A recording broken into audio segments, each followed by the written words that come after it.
Hello दोस्तों, मैं दीपक राजपूत आप सभी का अपने यूट्यूब चैनल पर स्वागत करता हूं। आज हम लोग पढ़ने वाले हैं भारतीय संविधान। तो आज जानेंगे कि हमारे भारतीय संविधान का इतिहास क्या रहा, अर्थात हमारा भारतीय संविधान जो था उसकी नींव कहाँ से पड़ी, इसके विषय में आज जानेंगे। तो आइए देखते हैं। जब अंग्रेजों द्वारा हमारे भारत में 1757 का प्लासी का युद्ध तथा 1764 का बक्सर का युद्ध जीत लिया गया। अंग्रेजों द्वारा 1757 का प्लासी का युद्ध तथा 1764 की बक्सर की लड़ाई जीत ली गई, तो हमारा जो बंगाल था, बंगाल में अंग्रेजों ने शासन कर लिया। बंगाल में ब्रिटिश ईस्ट इंडिया कंपनी ने शासन कर लिया। जब ब्रिटिश ईस्ट इंडिया कंपनी ने बंगाल में शासन कर लिया, जीत लिया उसे, तो उसको चलाने के लिए कुछ नियमों की आवश्यकता पड़ी।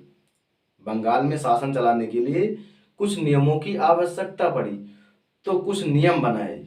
ब्रिटिश ईस्ट इंडिया कंपनी ने कुछ नियम बनाए जिन्हें हम एक्ट के नाम पर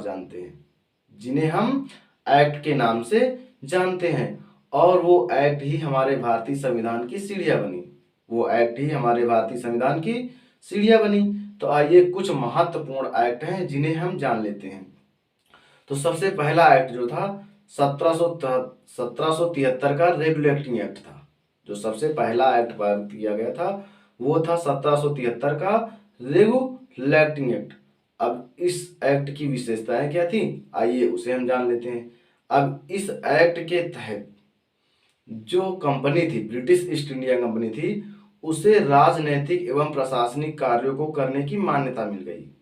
ब्रिटिश ईस्ट इंडिया कंपनी को राजनीतिक एवं प्रशासनिक कार्यों को करने की मान्यता मिल गई। अब ये मान्यता मिली कहाँ से, तो यह ब्रिटिश का जो संसद था वहां से। ठीक, एक कार्य तो ये हो गया। और दूसरा कार्य जो महत्वपूर्ण था कि बंगाल में सुप्रीम कोर्ट की स्थापना की गई। तो आइए देखते हैं। देखो 1773 का रेगुलेटिंग एक्ट, ये जो हमारा रहा 1773 का रेगुलेटिंग एक्ट। अब इसके तहत जो मुख्य कार्य हुए हैं, जो महत्वपूर्ण तथ्य हैं, उनको जान लेते हैं। पहला महत्वपूर्ण तथ्य क्या है, जो बंगाल था उसमें ब्रिटिश ईस्ट इंडिया ने जो शासन किया था उसको प्रशासनिक एवं राजनीतिक कार्यों को करने की मान्यता मिल गई। और दूसरा था कि कोलकाता में सुप्रीम कोर्ट की स्थापना की गई। बस इससे हमें इतना ही याद रखना है। जो 1773 का रेगुलेटिंग एक्ट है, इससे हमें इतना ही याद रखना है कि प्रशासनिक एवं राजनीतिक कार्यों को करने की मान्यता दे दी गई, और दूसरा कार्य कि कोलकाता में सुप्रीम कोर्ट की स्थापना कर दी गई। फिर आइए आगे बढ़ते हैं। देखिए उसके बाद क्या है हमारा 1784 का पिट्स इंडिया एक्ट। 1784 का पिट्स इंडिया एक्ट है। अब इस एक्ट के जो महत्वपूर्ण तथ्य हैं उन्हें हम जान लेते हैं। इस एक्ट में भी महत्वपूर्ण तथ्य मात्र दो ही हैं। एक है बोर्ड ऑफ कंट्रोलर की स्थापना की गई, और दूसरा क्या है, बोर्ड ऑफ डायरेक्टर्स की स्थापना की गई। जो बोर्ड ऑफ कंट्रोलर था वह सभी राजनीतिक मामलों को देखता था। जो बोर्ड ऑफ कंट्रोलर था, जो बोर्ड ऑफ देखो कंट्रोलर था, वो किसको, राजनीतिक मामलों को देखता था। बोर्ड ऑफ कंट्रोलर जो था वह राजनीतिक मामलों को देखता था, अर्थात जो राजनीति से संबंधित जो भी मामले आते थे उनको बोर्ड ऑफ कंट्रोलर देखता था। और उसके बाद जो बोर्ड ऑफ डायरेक्टर्स था, कौन था, बोर्ड ऑफ डायरेक्टर्स। तो जो बोर्ड ऑफ डायरेक्टर्स था वो क्या करता था, व्यापारिक मामलों, जो व्यापार से संबंधित सारे मामले आते थे, जो भी समस्याएं आती थी, उनको बोर्ड ऑफ डायरेक्टर्स जो था वो देखता था। बस इससे हमें दो ही पॉइंट याद रखने, एक बोर्ड ऑफ कंट्रोलर और board of directors. Board of controller पूछा जाता है कि किसके लिए था, तो वो राजनीतिक मामलों के लिए था। और दूसरा क्वेश्चन बोर्ड ऑफ डायरेक्टर्स किसके लिए थे, तो वो था व्यापारिक मामलों के लिए। अब इसके बाद देख लेते हैं 1833 का चार्टर अधिनियम। 1833 का चार्टर अधिनियम। तो इसमें क्या हुआ, इसमें जो गवर्नर जनरल हुआ करते थे बंगाल में, उसको सारे भारत अर्थात पूरे भारत का गवर्नर जनरल घोषित कर दिया गया। अर्थात अब अंग्रेजों ने सोचा कि सिर्फ बंगाल में ही नहीं पूरे भारत में राज किया जाए, पूरे भारत में राज किया जाए। जब ऐसा सोचा तो क्या किया, जो बंगाल का गवर्नर जनरल था उसको पूरे भारत का गवर्नर जनरल घोषित कर दिया। जब पूरे भारत का गवर्नर जनरल घोषित कर दिया, तो जो गवर्नर जनरल था उसका कार्य, जो ब्रिटिश ईस्ट इंडिया कंपनी थी उसका कार्य अब क्या हुआ, व्यापार करना नहीं रह गया, अब उन्होंने सोचा कि राज करो, सिर्फ पूरे भारत में राज करो। तो उसका कार्य जो व्यापार वाला था, व्यापार वाले कार्य को हटा करके केवल राज करना ही उसका कार्य बना दिया गया। देखो अब क्या हुआ, 1833 के चार्टर अधिनियम के तहत पूरे भारत में जो बंगाल का गवर्नर जनरल था उसे पूरे भारत का गवर्नर जनरल बना दिया गया। और कंपनी का अब कार्य क्या रह गया, आप सिर्फ राजनीतिक मामलों को देखें। इसका मतलब हुआ कि जो व्यापारिक मामले थे वो हटा दिए गए कंपनी से। अब इसे देखना है कि सिर्फ भारत पर राज करना है, वो कैसे करना है आपको समझना है। किसको, ब्रिटिश ईस्ट इंडिया कंपनी को। अब इसके बाद देखते हैं अगला अधिनियम, देखो क्या था।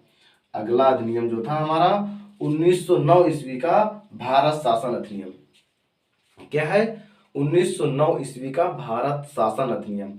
अब इसे हम मार्ले मिंटो सुधार के नाम से जानते हैं। इसे मार्ले मिंटो सुधार के नाम से जानते हैं। तो इसे हम मार्ले मिंटो सुधार के नाम से क्यों जानते हैं, ये थोड़ा सा जान लेते हैं।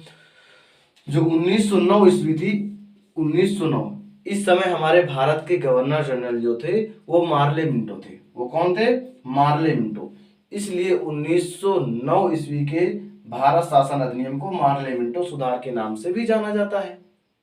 ठीक, मार्ले मिंटो सुधार के नाम से भी जाना जाता है। अब इसकी विशेषता क्या थी, जब कंपनी ने क्या किया, अब क्या किया, राज करना ऐसा सोच लिया, तो उन्हें राज करने में बहुत ही समस्याएं आ रही थी, बहुत ही समस्याएं आ रही थी। तो उन्होंने सोचा कि जो हिंदुस्तान है इसमें जो मुस्लिम है और क्या हिंदू है, इनको पृथक कर दिया जाए, इनको आपस में लड़ा दिया जाए, इनको अलग कर दिया जाए। तो इन्होंने किया क्या कि मुस्लिम जो समुदाय था उसके लिए पृथक प्रतिनिधित्व कर दिया, उनका अलग से मुस्लिम समुदाय जो था उसका अलग प्रतिनिधित्व किया गया। इसका मतलब हुआ कि मुस्लिमों के लिए अलग अधिराज्य बनाने की सोच ली उन्होंने। तो क्या हुआ, मुस्लिमों के लिए अलग समुदाय बना दिया और हिंदुओं के लिए अलग। कब, 1909 ईस्वी में। इसमें एक ही महत्वपूर्ण तथ्य है कि मुस्लिम के लिए पृथक प्रतिनिधित्व किया गया। ठीक, इसके बाद देखो जान लेते हैं 1909 ईस्वी का भारत शासन अधिनियम। 1909 ईस्वी का भारत शासन अधिनियम, इसमें से सिर्फ आपको एक ही पॉइंट याद रखना है कि इस नियम के तहत, इस अधिनियम के तहत प्रांतों में द्वैध शासन प्रणाली लागू की गई। जो भारत शासन अधिनियम 1919 है, इसके तहत प्रांतों में द्वैध शासन प्रणाली लागू की गई। बस इससे एक ही पॉइंट पूछा था और वो भी बहुत ही इंपॉर्टेंट है। फिर इसके बाद देखो ये क्या है, 1835 का अधिनियम। 1835 का अधिनियम। अब इस अधिनियम की जो विशेषता है उसको हम जान लेते हैं। जो 1835 का अधिनियम है, इस अधिनियम के तहत जो हमारे प्रांतों में द्वैध शासन प्रणाली लागू थी, हमारे प्रांतों में द्वैध शासन प्रणाली लागू थी, उसको समाप्त कर दिया गया। प्रांतों से द्वैध शासन प्रणाली को समाप्त कर दिया गया। अब किया क्या गया कि केंद्रों में द्वैध शासन प्रणाली लागू कर दी गई। जो संघ थी, केंद्र था, उसमें द्वैध शासन प्रणाली लागू की गई। इससे यही पॉइंट बनता है इंपॉर्टेंट कि क्या हुआ, केंद्र में द्वैध शासन प्रणाली लागू कर दी गई 1935 के अधिनियम द्वारा।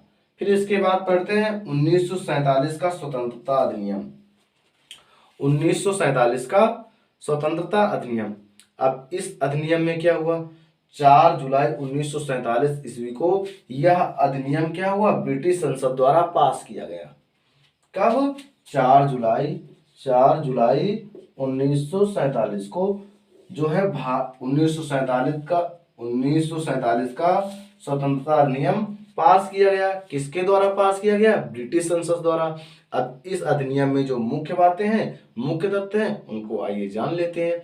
अब इस अधिनियम के तहत कहा गया कि 15 अगस्त 1947 ईस्वी को भारत एवं पाकिस्तान दो अलग अलग अधिराज्य बना दिए जाएंगे। किसके तहत किया गया, भारतीय स्वतंत्रता अधिनियम 1947 के तहत कहा गया कि 15 अगस्त 1947 ईस्वी को दो अलग अलग भारत और पाकिस्तान अधिराज्य बना दिए जाएंगे। अब उनको बना दिया जाएगा तो उनको शासन करने के लिए एक एक गवर्नर जनरल की भी नियुक्ति की जाएगी। एक पाकिस्तान में और एक भारत में गवर्नर जनरल की नियुक्ति की जाएगी। और जो नियुक्ति होगी उनकी, उनकी अलग अलग जो मंत्रिमंडल होगी वो करेगी।